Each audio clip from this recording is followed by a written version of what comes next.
여러분, 오늘은 왜라는 궁금증 두 번째 시간입니다. 왜 믿음 좋은 사람이 자살할까요? 여러분, 자살하면 지옥 가는 것일까요? 라는 이 제목입니다. 여러분, 오늘 아침에도 제가 인터넷을 보면서 하나 슬픈 마음이 들었어요. 임채무라는 유명한 탤런트가 수면제를 먹고 자살을 시도해서 지금 중태에 빠져 있다라는 보도를 듣게 되었습니다. 여러분, 한국의 자살률은 꽤 높습니다. 하루에 36명이 자살합니다. 1년이면 1000명이 넘는 아까운 생명이 자살합니다. OECD 국가 중에서 자살률이 1위예요. 미국에서 살아가는 한인들 마찬가지입니다. 타 인종에 비해서 한인이 자살하는 숫자가 탑 1입니다. 그런데 문제는 믿음 없는 사람들이 자살할 수는 있다라고 생각되어지는데 왜 믿음 좋은 사람도 자살하는가라는 겁니다. 라이프웨이 리서치에서 설문조사한 내용을 보니까 3분의 1의 사람, 32%의 사람이 가족이나 친구가 자살하는 것을 경험한 그리스도인들이 있다라는 거예요. 3분의 1의 사람이. 그리고 목숨을 스스로 끊은 자살한 사람들의 35%가 크리스찬이라는 사실이에요. 꾸준히 이것은 증가되어지고 있습니다. 여러분, 2013년도 우리에게 많은 은혜를 끼쳤던 김모 목사님이 목을 메어 자살한 그런 일들이 있었죠. 또 미국에서 대형교회 하비스트 크리스천 펠로십의 담임이었던 제리드 윌슨이라는 참 탁월한 목사님도 우울증으로 자살했습니다. 또한 아틀란타에 있는 유명한 목사님의 자녀도 자살을 했어요. 무엇을 말하나요? 믿음과 상관없이 자살 충동을 느낀다라는 사실이에요. 아무리 성령 충만한 사람도 자살의 충동을 느끼고 자살을 시도하게 되어진다라는 사실입니다. 그러면 왜 자살할까요? 믿음이 좋은데, 왜 성령 충만한데? 그는 우리의 실존의 문제와 연관이 되어 있습니다. 책에 보니까 자살 충동을 느끼는 두 가지 중요한 원인이 있어요. 첫 번째가 무의미한 삶이라고 이야기합니다. 더 살아가야 될 가치를 느끼지 못할 때, 내 삶의 의미를 느끼지 못할 때, 그래서 자살 충동을 느낀다라고 닥터 프랭클 박사가 이야기를 하고 있습니다. 그 누구에게나 이러한 자살의 충동은 느껴집니다. 나이가 들면 들수록 노인들은 내가 더 살아서 뭐하나 그런 생각이 들어요. 내 인생이 과연 남은 생애가 가치가 있는가라는 이 고민 때문에 노부부들이 동반 자살하는 경우들이 종종 생깁니다. 의미를 찾아야 돼요. 내가 살아가야 될 때를 의미를 찾지 못하면 우리는 자살 충동에 노출되게 되어 있습니다. 두 번째로 우리가 어떨 때 자살 충동을 강하게 느끼는가 하면 내가 소외될 때라는 것입니다. 뭔가 일이나 결정에서 소외될 때, 유령 취급당할 때 자살 충동을 느낍니다. 이것은 굉장히 중요한 분석입니다. 집에서나 교회에서나 직장에서나 내가 어떤 결정권에서 밀려와 소외당할 때 그때는 극단적인 선택을 하고 싶어집니다. 가족이 나를 유령 취급할 때, 직장에서 나를 왕따, 따돌림할 때 내가 살아갈 의미를 찾지 못하고 우리는 자살 충동에 노출됩니다. 그 외에도 여러 가지 이유가 있습니다. 그런데 자살을 보는 기독교의 입장이 뭘까라는 것입니다.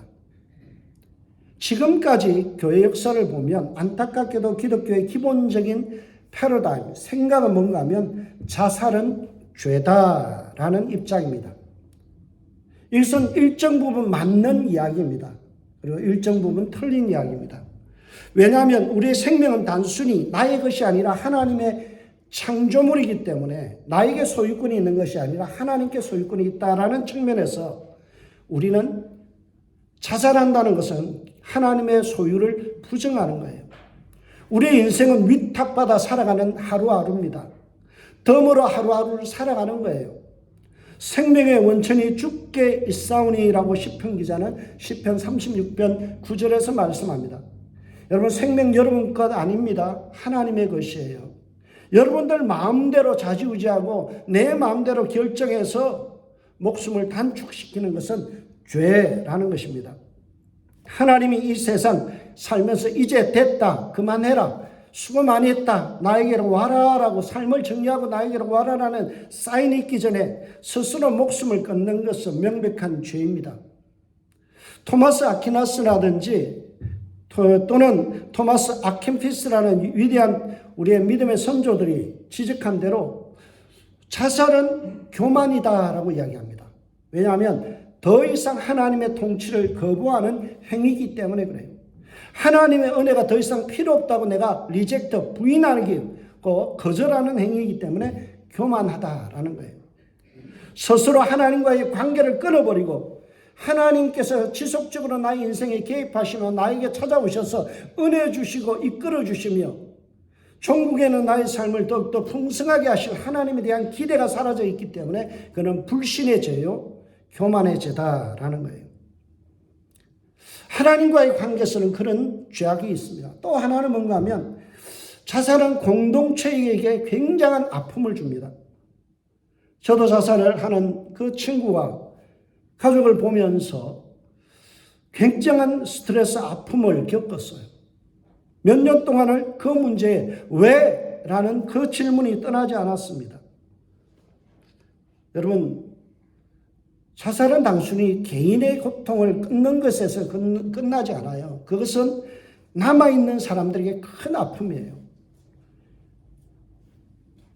자살한 가정에서 발병률이 40%가 더 증가한다라는 보고가 있습니다. 그리고 일반 가정에 비해서 2배 이상의 자살이 또 일어날 확률이 크다라는 거예요. 이 말은 그만큼 남아있는 공동체, 가족과 교회에게 큰 고통을 안겨준다라는 거예요. 여러분, 이스라엘 공동체가 하나님의 은혜 가운데서 출애굽했어요. 그리고 광야에서 있을 때 시내산에서 하나님께서 10계명을 주면서 6째 계명으로 뭘 말씀하셨어요? 살인하지 말라라는 거예요. 여러분, 사람을 죽이는 게 살인이죠. 그러나 살인이라는 것은 단순히 타인을 죽이는 것뿐만이 아니라 내 자신의 생명을 끊는 것도 포함한다라는 거예요. 그래서 자살은 하나님께서 기뻐하지 않는 죄입니다. 공동체에 아픔을 주는 죄입니다. 그래서 그런지 우리는 자살에 대해서 매우 엄격한 잣대를 들이댑니다. 그래서 너무나 얼토당토하지 않게 자살하면 지옥 간다라는 주장까지 펼칩니다. 여러분, 중세 교회에서 자살한 사람에 대해서 굉장히 인색했어요. 교회에서는 어떻게 가르쳤는가 하면 자살한 사람이 있으면 그를 위해서 눈물을 흘리는 애곡을 해서는 안 된다. 눈물을 흘려서는 안 된다라고 가르쳤어요. 두 번째로 성당의 공업묘지에 교회 안에 주로 공업묘지가 있잖아요. 거기다 매장할 수 없다라고 했어요. 그리고 신부들은 장례식에 참여하거나 장례식을 집례할 수 없다라고 못을 박았어요. 이런 중세의 태도가 지금까지도 천주교 안에 남아있어서 자살한 사람을 위해서 장례식을 치러주거나 그 마음이 아픈 가정을 위해서 울어주거나 또는 그들을 위로하는 것조차도 하지 못하게 하고 있어요.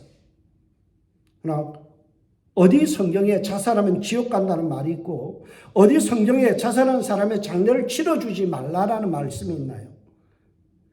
그런데 천주교인들은 요한일서 3장 15절의 말씀을 인용하면서 자살하면 지옥 간다라고 이야기합니다. 그 논리에 근거가 되어지는 요한일서 3장 오늘 본문 15절의 말씀, 그 형제를 미워하는 자마다 살인하는 자니 살인하는 자마다 영생이 그 속에 거하지 아니하는 것을 너희가 아는 바라. 살인하는 것, 사람을 죽이거나 내 스스로 목숨을 끊는 것은 그 안에 영생이 없다 하고 그렇게 이야기하죠. 그래서 천국 가지 못한다라는 말씀과 연결시킵니다. 그런데 요한 1서 3장에 살인하지 말라라는 이 말씀, 그리고 이 말씀은 살인하면 지옥 간다라는 것을 말하는 내용이 아닙니다. 앞뒤 구절을 읽어보면요, 형제를 미워하지 말라, 형제를 사랑하라. 어찌 예수의 생명인 영생을 소유한 사람이 형제를 미워할 수 있는가라는 말씀이에요. 만약 미워한다면 이율 배반적인 행위요, 모순적인 삶이라는 것을 강조하는 것이 바로 요한일서 3장 15절과 16절입니다. 그래서 이어지는 16절을 보세요. 예수가 우리를 위하여 목숨을 버리셨으니 우리가 이로써 사랑을 알고 우리도 형제를 위하여 목숨을 버리는 것이 마땅하니라. 형제를 위하여 목숨을 버리는 것, 이러한 까지도 사랑할 수 있는 지경에 이르러야 된다는 말씀이지, 결코 자살하면, 생명을 끊으면 지옥 간다는 메시지가 아니에요. 그러므로 자살 이꼬르 지옥이라는 그 논리는 매우 왜곡된 시각입니다. 여러분, 물론 생명은 존중하고 생명은 귀중한 것이며 자살은 하나님 앞에 교만이며 하나님께 대한 저항입니다. 함부로 생명을 끊는 죄이기 때문에 그것은 우리가 지양해야 돼요. 이것은 교회에서 있어서는 안 될 아픔이에요. 하지만 자살하면 지옥 간다는 아주 이 획일적인 대답은 매우 무식한 생각입니다. 우리 교회 성도님들은요, 절대 그런 생각하면 안 돼요. 이것은 자살하면 지옥 간다는 것은 성경을 제대로 알지 못하는 그런 생각입니다. 그리고 스스로 목숨을 끊는 자살의 행위라 할지라도 그것이 다 죄가 되는 건 아니에요. 여러분, 한국의 석학이라 불리는 바울신학의 거장인 김세훈 박사님이 쓴 바른신학을 위한 질문들이라는 책이 있어요. 그 책에 보면 참 멋진 표현을 해요. 자살한 사람보다 자살하면 지옥 간다고 말하는 그 사람이 지옥 갈 확률이 더 크다. 자살한 사람보다 자살하면 지옥 간다고 하는 그 말하는 사람이 지옥 갈 확률이 더 크다라는 거예요. 여러분, 자살을 단순히 죄로만, 무조건 성경은 자살 이꼴 죄다라고만 하지 않습니다. 여러분, 자살에도 애매한 부분들이 참 많이 있고 유해적인 부분이 있어요. 예를 들어 볼게요. 여러분, 치매나 우울증, 조현병으로 자살하는 경우가 참 많이 있습니다. 가천대 길병원에서 통계를 냈는데 극단적인 자살을 하는 사람들의 87%가 정신적인 질환을 앓는다라는 거예요. 여러분, 암에 걸려서 돌아가시는 분, 그 사람을 보고 죄다라고 이야기합니까? 아니에요. 심장마비로 돌아가신 분 보고 그 사람 죄지었다 그럽니까? 아니에요. 여러분, 우울병은 뭐예요? 우울증은 질병이에요. 조현병도 질병입니다. 정신질환으로 인해서 우울병이나 조현병이나 이런 것으로 인해서 치매로 인해서 극단적인 선택을 하는 것을 우리는 단순히 그것을 죄다라고 말하기는 너무나 그것은 성경적이지 못한 생각이에요. 또 스스로 목숨을 끊는 사람 중에서는 의로운 죽음, 의사자들이 있습니다. 남을 위하여 대신 죽음을 선택하는 사람들이 있습니다. 우리가 어렸을 때 강제구 소령이라는 소리를 들어봤을 거예요. 수류탄이 날라올 때 자신이 부하를 살리기 위해서 대신 그 순간 결단한 거예요. 스스로 목숨을 던진 거예요. 이러한 죽음을 보고 뭐라고요? 의로운 죽음이라고 그래요. 스스로 목숨을 끊는 행위를 했지만 어때요? 그것은 의로운 죽음이에요. 저는 이런 죽음 앞에 노출된 때가 있어요. 제 조카 한구라는 그 신학생이 있어요. 걔가 수련을 가는데 아이가 물에 빠졌어요. 한 아이를 헤엄쳐서 구해내고 두 번째 아이를 구해하러 가면 아무래도 죽을 것 같은 그런 거리예요. 근데 이 아이가, 제 조카가 열심히 헤엄쳐서 그 아이를 건져내고 나오다가 결국 아이는 죽었어요. 여러분, 생명을, 자기가 이 아까운 생명을 갖다가 남을 위해서 대신해서 죽는다는 것은 어때요? 이거는 의로운 죽음이지 단순히 자살을 했기 때문에 지옥 간다. 그러면 제 조카는 지옥 갔을 거예요. 아니에요. 신학생으로서 자기의 생명을 희생하면서도 남을 살리기 위해서 죽는 죽음. 이것은 우리는 자살이지만은 어때요? 함부로 말할 수 있는 게 아니죠. 성경에 보면 요나라는 인물이 있습니다. 풍랑이 일어났어요. 배가 뒤집힐 위기입니다. 파손될 그런 위기예요. 그때 요나가 뭘 결정하나요? 내 몸을 바다에다 던지라는 거예요. 여러분, 바다에다 던지면 죽을까요, 살까요? 죽어요. 저같이 수영 잘하는 사람도 죽어요. 제가 한번 죽을 뻔했어요. 친구하고 내기를 했어요. 한 1km 되는 데를 같이 수영했다가 돌아오자. 열심히 수영해서 한 1km를 갔어요. 바다에서. 돌아오는데 죽겠더라고요. 그래서 할 수 없이 배영으로 누워서 허우적허우적 하면서 돌아왔어요. 그때 여러분, 바다에 던져진다는 것은 죽는 거예요. 근데 요나는 어떻게 했나요? 자기 목숨을 대신 던짐으로, 자살을 선택함으로써 어때요? 배를 구하고자 했던 거죠. 저는 성경을 보면서 요나는 어때요? 하나님의 은혜로 물고기가 준비되어서 자살 미수로 끝났어요. 그러나 성경에 보면 자살에 성공한 사람이 있습니다. 그가 누군가요? 삼손이라는 인물이죠. 다곤 신전에 들어가서 두 기둥을 끌어안고 그 기둥을 무너뜨림으로써 자결하여 죽습니다. 이것은 단순히 자기의 목숨을 끊는 행위가 아니에요. 이스라엘 민족을 적으로부터 보호하기 위해서 순국의 행위며 겉으로 보이는 자살이지만 안으로 보면 어때요? 나라를 구하고자 하는 거죠. 우리 교단에 존경받는 여자 전도사님이 있습니다. 문경준 전도사님. 그분이 마지막에 순교했는데요. 순교한 이유가 공산당이 와서 한 가족을 사형시키겠다 총뿌리를 끊었어요. 그러니까 이 여자 전도사님이 내가 대신 죽을게. 나를 죽이고 이 가족을 살려라. 그 순간 자기가 대신 죽은 거예요. 그래서 순교하신 거예요. 여러분, 그 순간에 얼마든지 자기는 외면할 수 있어요. 얼마든지 총뿌리에서 벗어날 수 있어요. 자기가 안 죽어도 돼요. 그 순간에 자기가 죽음을 선택한 거예요. 자기를 위해 죽은 거죠. 그런데 이런 죽음까지도 우리가 함부로 자살하면 지옥 간다, 자살은 곧 죄다라고 놀리는 매우 어리석은 대답이죠. 저는 늘 생각하기를 해요. 인생은 단답형이 아니다. 신앙은 단답형이 아니다. OX 문제가 아니에요. 자살하면 지옥 간다. O입니까? X입니까? 여러분, 자살하면 죄입니까? 아닙니까? O입니까? X를 이렇게 분별해내는 병아리 감별사와 같이 우리가 인생을 그렇게 함부로 말할 수 없다는 거예요. 삶과 죽음은 매우 복잡합니다. 단순히 설명할 수 없어요. 그럼에도 불구하고 어떤 분들은 자살하면은 회개할 기회를 얻지 못하기 때문에 다른 죄에 비해서 더욱 심각하다라고 이야기합니다. 이것은 제가 보기에는 자살을 부정적으로 몰아가고 싶은 생떼에 지나지 않아요. 누가 감히 죽기 전에 모든 죄를 회개하고 죽는 사람 어디 있어요? 여러분들 다 회개하셨나요? 저 목사지만 다 회개 못했어요. 기억나는 것도 있고 기억하지 못해서 회개 못하는 것도 많아요. 제 인간의 본성이 악해서 하나님 앞에 아직도 내가 회개하지 않는 부분도 있어요. 우리가 죽을 때까지 모든 죄를 회개하고 가는 거 아닙니다. 근데 어때요? 자살하면 회개할 기회가 없다는 것은 이것은 매우 지나친 억측이죠.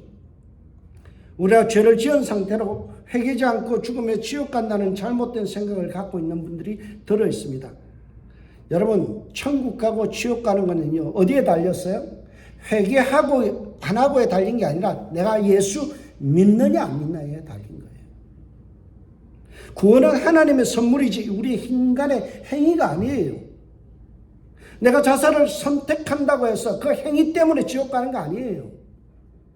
여러분, 우리가 잘 아는 에베소서 2장 8절 9절 너희가 그 은혜로 인하여 믿음으로 말미암아 구원을 얻었나니 이것이 하나님의 선물이라 행위에서 난 것이 아니니 행위에서 난 것이 아니니 이는 누구든지 자랑치 못하게 함이라.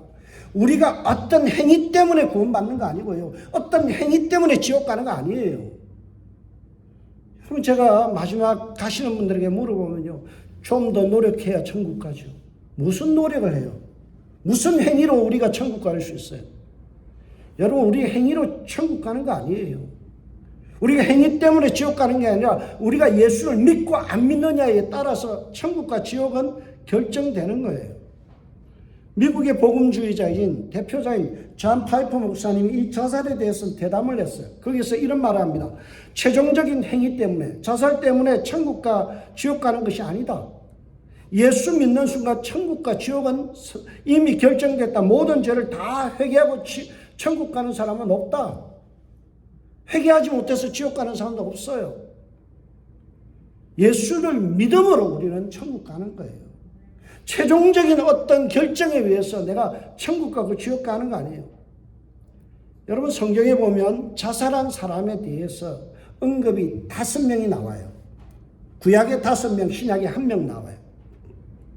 여러분, 누가 있을까요? 사사기 9장 45절에 보면 아비멜렉이 자살해 죽어요. 그리고 사무엘상 31장 4절에 보면 사울이 자살해 죽어요. 그리고 그 옆에 있던 사울의 무기를 든 시종이 자살해 죽죠. 그 다음에 사무엘하 17장 23절에 보면 아히도벨이라는 사람이 자살해 죽어요. 그리고 열왕기상 16장 18절에 보면 시므리라는 사람이 자살해 죽습니다. 그런데 제가 오늘 이 본문들을 쭉 연구하면서요, 구약 성경에서 자살한 사람에 대해서 어떻게 평가하는지를 봤어요. 여러분, 이 5명에 대한 평가가 어떨까요? No comment. 그 인생에 대해서 어떤 것도 평가하지 않아요. 왜 그럴까요? 천국 가고 지옥 가는 것은 우리 인간이 판단하고 함부로 정죄하고 뭔가 말할 수 있는 성격이 아니라는 거죠. 천국 가고 지옥 가는 것은 하나님과의 그 사람의 관계의 문제예요.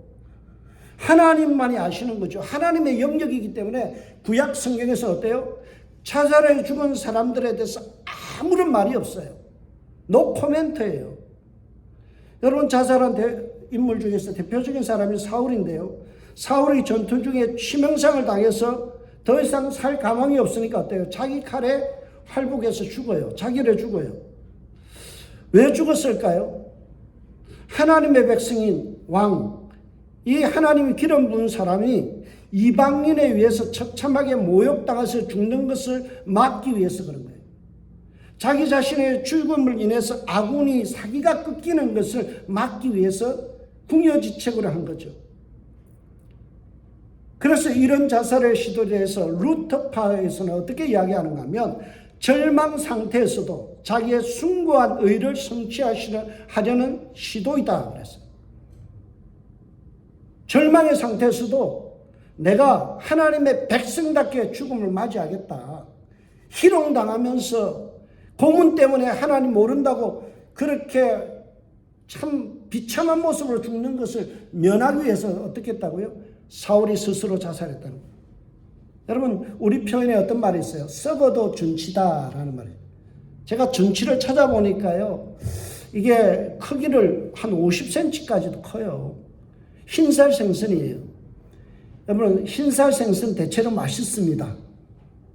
그래서 썩어도 준치다는 말은요, 흠이 있어도 명품은 어쩔 수 없이 명품이다라는 이야기예요.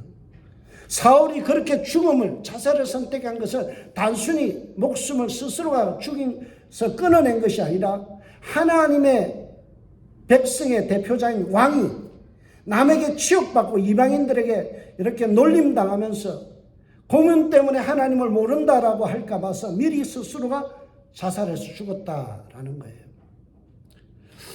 그런 면에서 보면 구약에서, 성경에서 자살에 대해서 어때요? 그들에 대해서요, 옹호하는 입장이 있어요. 또 한 사람, 아히도벨이라는 사람이 자살해서 죽습니다. 그런데 사무엘하 17장 23절에 보면 뭐라고 이야기하는가 하면, 아히도벨이 자기 아버지의 무덤에 묻혔다라고 되어 있어요. 근데 유대인의 간섭을 보면 어때요? 자기 열조, 아버지의 묘실에 묻히지 못하는 사람들 어떤 사람이에요?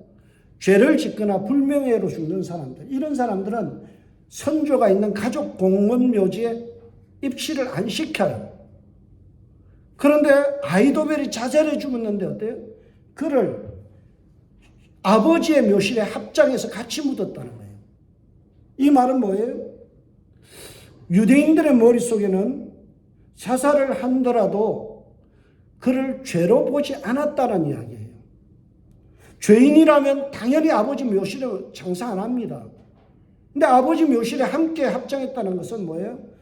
이 부분에 대해서 함부로 단죄하지 않겠다라는 거죠.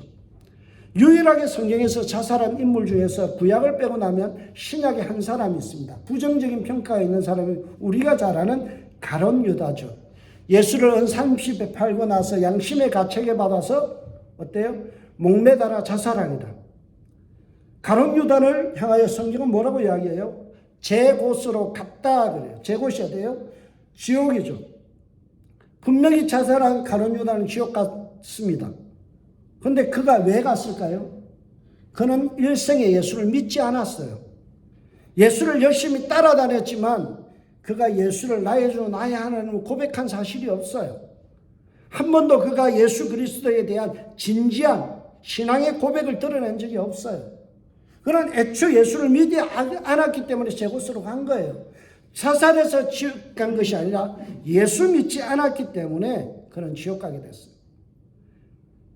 여러분, 성경에서 부정적인 평가가 있는 가룟 유다에 대해서 매우 인색한 표현을 하고 있는 사도행전마저도요. 사도행전의 기록을 보면 유다의 자살에 대해서 아무런 논평이 없어요. 노 코멘트예요. 성경은 성도의 죽음 중에서 자살한 이 5명, 그들에 위해서 왜 침묵하고 있을까요? 노 코멘트 할까요? 그것은 우리가 함부로 입에 올릴 성격이 아니라는 거죠. 구원은 하나님의 영역이에요. 하나님과 1대1의 관계예요.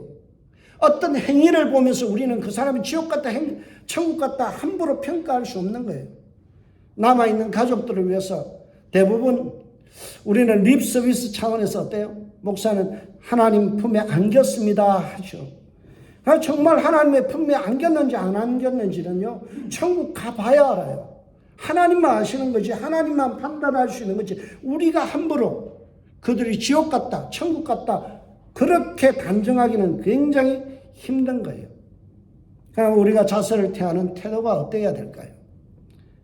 그 자살에 죽은 영혼에 대해서 우리는 어떤 태도를 가져야 될까요? 여러분, 자살에 대한 유명한 기독교 서적이 한 권이 있습니다. 에밀 디르케임이 쓴 자살론이라는 책입니다. 저는 이 책에서 주목하고 싶은 부분이 있어요. 그게 뭔가 하면 자살은 개인이 한 일이지만은 개인의 자발성과 의도의 문제가 아니라 사회적인 문제이고 사회적인 죽음이다. 무슨 말입니까? 개인의 자살은요, 그가 자살에 이르기까지 수많은 갈등과 고민 속에 있을 때 사회는 뭐 했냐는 거예요. 그 공동체는 뭐 했냐는 거예요. 그것을 따져보자는 거죠. 여러분, 대부분 자살을 선택하기까지는 시간이 걸립니다. 한 번에 안 해요. 여러 번 갈등하고 고민하는데 그것을 털어낼 대상이 없었다는 거죠. 그들이 아픔을 겪고 그런 선택을 할 때까지 사회는 방조자가 되었고요. 사회는 어떻게 해요? 어떻게 하면 자살을 몰아가는 가해자일 경우가 참 많았어요. 그래서 자살론이라는 이 에밀 디르켐의 책에 보면 대부분의 자살은 사회적 타살이다라고 이야기합니다. 여러분, 자살하는 사람들의 대부분은 금전 문제로 자살하는 사람이 많아요. 임채무라는 이 연예인도 어때요? 자기 나름대로 꿈을 가지고요, 놀이동산을 만났는데 그것이 굉장히 적자를 많이 봤어요. 경제적인 문제가 결부되면 사람들이 자살로 굉장히 이어지는 경우가 많습니다. 경제적으로 어려우니까 어때요? 사채를 써요. 빚을 못 갚아요. 그러니까 극단적인 선택을 하죠. 이번에도 한국에 그 어린아이를 품고 그 부모들이 함께 차에서 급발진해서 바다에 자살한 경우가 있죠. 여러분, 저는 그 부모들을 두둔할 생각이 없습니다. 그 아이는 자기 소유물 아닌데 왜 함부로 그 아이 생명까지 함부로 취해요? 그러나 우리가 쉽고 양보했어요. 그 가정이 그렇게 결정할 수밖에 없었던 사회적인 환경을 생각해 보세요.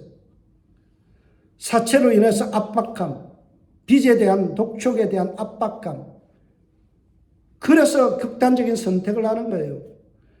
어떤 사람은 배부르게 이런 소리 합니다. 갚지도 못할 빚을 왜 져? 배부른 소리예요. 여러분, 세상은 그렇게 넉넉하지 않습니다. 빈익빈 부익부예요. 돈이 돈을 버는 세상입니다. 돈 없는 사람은 정말 없어서 오늘도 굶고 있는 사람이 많아요. 그러니 빚을 지죠. 성실히 일해도 빚을 지는 구조가 있습니다. 여러분, 그 빚을 지고 고민할 때 우리는 뭐 했나요? 교회는 뭐 했나요? 그들이 아픔을 겪을 때 사회는 그 시스템 속에서 그들을 향해서 손을 내밀었나요? 전혀 도움을 주지 않고 있다가 자살한 그 사람들을 보면 우리는 비난해요. 여러분, 자살은 개인의 문제가 아니라 사회의 문제라는 거예요. 사회적 타살이라는 거죠. 여러분, 직장에서 왕따 당한 사람들이 투신자살하는 경우가 허다합니다. 여러분, 그 투신자살할 때 그 얼마나 갈등이 있겠어요. 매일마다 출근하는 것이 지옥길이었을 거예요. 수없이 자살을 생각했을 거예요. 그 직장 안에 그리스도인이 없었을까요? 직장 상사 중에서 크리스찬이 없었을까요? 그 고민을 하고 왕따를 당하고 아주 안 좋은 대우를 받아도 우리는 침묵하고 예면했어요. 이것은 개인의 극단적인 선택을 치부하기에 앞서서 사회가, 공동체가 뭐 했냐는 거죠. 우리는 여기에 더 신경을 써야 돼요. 왜 죽었나 보다도 우리의 책임은 무엇인가를 생각해야 돼요. 여러분, 세상에서 성폭행당한 여자들이 들어있죠. 그들을 보는 시선이 어땠나요? 그의 아픔, 그의 고통을 우리는 이해했나요? 쑥덕거리면서 교회에서 저런 아이, 문제아이. 그러면서 우리는 그들을 배척하고 따뜻한 눈길 대신에 그들을 매도할 때가 많죠. 이런 사회 시스템이 뭐예요? 사회적인 환경이 한마디로 극단적인 선택을 하게 하는 거예요. 자극적인 말 한마디가 폭발의 촉진제가 됩니다. 휘발성이 강해요. 그냥 성냥불을 그어서 바닥에 던지면 그 인에 꺼져버립니다. 그러나 휘발성이 있는 물질에다가 성냥불을 그어서 던지면 어때요? 폭발하는 거예요. 여러분, 우리의 말 하나, 표정 하나, 대수롭게 생각하는 그 말 한마디, 대수롭게 생각하고 뱉는 그 표정 하나가 어때요? 촉매제가 될 수 있어요. 휘발성이 될 수 있어요. 방아쇠를 당겨줄 수 있어요. 그래서 우리는 교회가, 우리 가정이 도리어 위로자가 되어야 됩니다. 아픔을 당한 사람의 위로자가 돼요. 우리가 첫 번째로 교회 공동체가 책임이 있다라는 생각을 가져야 돼요. 자살을 방지하기 위해서는 품어주는 환경이 되어야 돼요. 사람을 치유하는데 가장 중요한 게 뭔지 아세요? 품어주는 환경이에요. 여러분, 갓난 아이는요, 그렇게 울다가도 엄마가 딱 품어주는 순간 어때요? 울음을 딱 그쳐요. 정서적인 안정을 가져요. 마찬가지입니다. 교회는 품어줘야 돼요. 심판자가 되어서 남의 인생이 배나라 감나라 정지하면서 함부로 평가할 게 아니에요. 가뜩이나 코로나로 인해서 우울하고 답답한 이 시대에 정말 하루에도 12번씩 확 죽어버리고 싶다는 생각이 들면 이럴 때 자극하지 마세요. 함부로 성냥불 그어서 던지지 마세요. 남의 값진 인생을 함부로 평가하지 마세요. 그래서 자살을 부추기지 마세요. 이것은 사회적인 타살입니다. 나의 말이 그 사람에게 타살이 되는 거예요. 사회가 따뜻해져야 됩니다. 품어줄 때 자살률이 낮아지는 거예요. 저는 우리 교회가 자살 방지 센터가 되었으면 좋겠어요. 제가 존경하는 이창수 목사님이 분당 우리 교회를 갖다가 이번에 많은 교회로 지교회로 분립해서 나눠주고 나서 그 건물 그것을 시에다가 도네이션 할 생각이래요. 왜냐하면 그 분당에 많은 청년들이 자살해 죽는데 그들이 자살 마지막 순간에 어딘가는 찾아가서 자기의 속에 있는 이야기를 뭔가 털어내 놓을 수 있는 그런 출구가 필요하지 않느냐. 우리 교회, 한국에 교회 많다. 굳이 우리 교회가 건물 없어도 된다. 그래서 우리 교회가 갖고 있는 이 교육관 큰 건물을 이 분당에 있는 수많은 아이들이 자살을 생각하고 갈등할 때 뭔가 마음을 털어내놓고 찾아갈 수 있는 출구가 되어지고 상담센터가 될 수 있는 자살 방지센터가 되어야 된다. 그 일을 위해서 교회가 이 큰 건물을 그것을 도네이션 하겠다는 거예요. 저는 우리 교회가 그런 사역을 좀 했으면 좋겠어요. 우리 교회 건물이 중요한 게 아니에요. 영혼을 살리는 게 중요하고요. 많은 영혼을 회복시키는 게 중요하죠. 형제를 사랑하는 것이 마땅한 일이라 그것을 위하여 목숨을 버리는 것보다 목숨을 버리는 것이 더 마땅하다. 여러분, 목숨보다 귀한 것이 어디 있어요? 우리에게서 교회 건물이 더 중요합니까? 아니죠. 목숨이 더 중요하잖아요. 여러분, 우리 이민사회에서도 수많은 갈등 속에 있는 그 가정들을 향하여 우리가 깨어진 가정들, 우울증에 노출된 사람들, 자살하고 싶은 사람들, 다음 주에 우리가 설교할, 지금 제가 설교를 거의 준비했는데요. 다음 주는 중독에 대해서 할 거예요. 중독에 빠진 그리스도인들, 이들을 치유하고 회복시키는 일에 우리 교회가 앞장서야 돼요. 스탠리 하워드스라는 사람이 쓴 자살의 문법이라는 책이 있습니다. 거기 보면 이런 말이 있어요. 자살은 공동체의 실패를 자인하는 것이다. 자살이 하는 사람이 생긴다는 것은 공동체가 깨어져 있고 공동체가 그 아픔을 치유하거나 회복시킬 능력을 상실했다는 거예요. 여러분, 자살을 한 개인의 일탈로 몰아가지 마세요.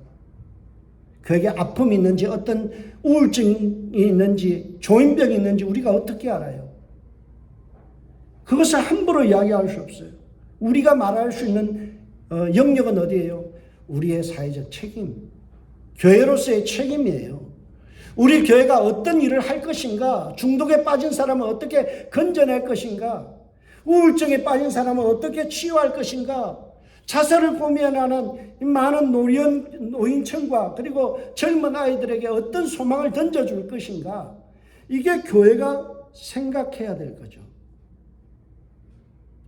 우리 그 은샘교회가 앞으로 그러한 사역에 좀 더 문을 열고 생각할 수 있고 고민할 수 있는, 협력할 수 있는 그런 교회가 되기를 주의 이름으로 축복합니다. 두 번째로 해야 될 일이 있어요. 그것은 우리가 하나님께 소망을 두는 거예요. 자살하는 대부분의 사람들은요, 자신의 상처와 자기 자신을 분석하고 자기를 계속해서 묵상해요. 깝깝하고 답답한 인생을 묵상하고 그리고 실존을 파고들면 자살할 수밖에 없어요. 실존주의자들 보세요. 결말이 거의 다 자살로 끝나요. 알베르트 까미 같은 유명한 소설가도 어때요? 자살로 끝났어요. 해밍웨이, 그 노인과 바다를 쓴 그 사람도 어때요? 자살해 죽어요. 여러분, 자신을 끊임없이 묵상하고 자기를 분석하면 어때요? 소망이 없어요. 제가 신학교 다닐 때 친하게 지냈던 형님이 한 분이 있어요. 그분이 자기가 결혼하고 싶은 여자하고 결혼을 못했어요. 그리고 나서 그냥 어거지로 결혼을 하고 단독 목회를 하다가 아내가 출산하러 간 사이에 교회에 불을 지르고 자살을 시도했어요. 너무나 충격이었어요. 가깝게 지냈어요. 그래서 결국에는 감옥에 갔어요. 너무나 아파요. 왜 그랬냐? 아무도 그 원인을 몰랐어요. 나중에 이제 시간이 지나고 출소한 이후에 밝혀졌는데요. 이유가 뭔가 하면 그분이 심리학을 전공했어요. 부산대 심리학을 나왔어요.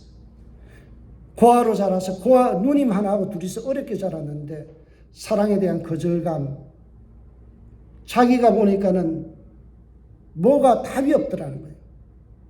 그래서 스스로가 자살해야 되겠다 싶어서 아내는 출산하러 간 사이 교회에서 사택에서 불을 질러서 자기 스스로가 자살을 시도했어요. 여러분, 신학생도 그런, 목회자도 그런 자살에 대한 어떤 충동이 있어요. 자기를 끊임없이 묵상하고 자기의 결점과 단점을 자꾸 생각하고 나에게 어떤 절망적인 것만 계속해서 묵상하다 보면 어때요? 우리는 자살로 종결되는 거예요. 그래서 우리는 우리 자신을 묵상하는 생각을, 자기를 분석하는 그 생각을 접고 하나님을 묵상하기 시작해야 돼요. 내 자신을 보며 자살하고 싶을 때 우리는 생각을 바꿔야 돼요. 여러분, 자살, 그것을 뒤집으면 뭐가 돼요? 살자. 예, 그거예요. 여러분, 주님이 주신 생명 악착같이 살아내자. 남이 나를 왕따시켜도 내가 그들 전체를 왕따시키는 한이 있더라도 나는 살아야 되겠다. 여러분, 생각을 바꾸세요. 하나님이 내게 주신 생명이에요. 하나님 내게 은혜 주신 생명이에요. 그래서 어때요? 내가 살아야지. 하나님이 부르는 그 순간까지 살아야지. 우울증이 찾아와도 살아야 되겠다. 어떤 수를 쓰더라도 이를 악물고 그렇게 살아내야 되겠다라는 생각을 해야 돼요. 시편 42편과 43편에 보면 다윗이 우울증에 빠져서 낙심되며 끊임없이 계속 낙심에 빠져요. 우울증에 빠져서 그가 헤어나지는 못했어요. 그런데 어떻게 결정해요? 하나님께 소망을 두라. 나는 그가 나타나 도우심으로 말미암아 내 하나님을 여전히 찬송하리로다. 묵상의 대상이 바뀌었어요. 나를 보니까 낙심이 돼요. 풀이 죽어요. 살 소망이 없어요. 살 맛이 안 나요. 그런데 하나님께 소망을 두고 하나님을 묵상하니까 어때요? 그가 나타난 도우심으로 말미암아 하나님을 찬송하리로다. 절망하던 인생이 찬송하는 인생으로 바뀌어지는 거예요. 여러분, 죽고 싶을 때 나를 분석하지 마세요. 누구를 분석해야 돼요? 하나님의 말씀을 분석하고요. 하나님을 묵상해야 돼요. 하나님을 묵상이 내게 참 좋습니다. 여러분, 우리는 순간순간 자살의 위기에 노출되고요. 주위에 또 그런 일들이 일어나요. 그럴 때마다 우리는 어떻게 해야 될까요? 그 사람의 인생에 대해서 함부로 터치하지 마세요. 그의 아픔에 우리는 공감해 줘야 돼요. 우리는 품어줘야 돼요. 그들이 얼마나 아픈 시간을 보냈는지, 그 순간에 나는 왜 위로자가 되지 못했는가. 나는 그들을 향해서 이제부터라도 살아있는 사람들을 위해서 내가 더욱더 안아주고 품어주는 사람이 되어야 되겠다. 그런 마음을 가져야 돼요. 여러분, 그래서 우리 교회가 자살방지센터가 되어지고 우울방지센터가 되어지고 중독에 빠진 사람들을 예수 그리스도의 이름으로 치유하고 회복시켜서 그들 속에 산 소망이 있고 찬송을 부리며 살아갈 수 있는 그런 은혜의 사람들로 변화시키는 일에 우리 교회가 저와 함께 여러분 힘을 모아주시기 주의 이름으로 부탁드립니다. 소망의 하나님을 묵상합시다. 소망의 하나님을 묵상합시다. 그분만이 우리를 충동에서부터 우리를 빠져나오게 하시고 우리로 하여금 살 소망을 갖게 해 주실 것입니다. 이 한 시간 우리가 함께 오늘 받은 말씀을 묵상하면서 잠시 한 1분 동안 기도합시다. 내가 품어주지 못한 사람들, 우리 교회 성도들 중에서 또 옆에 있는 분들을 위해서 함께 한 1분 동안 기도한 다음에 제가 기도하겠습니다.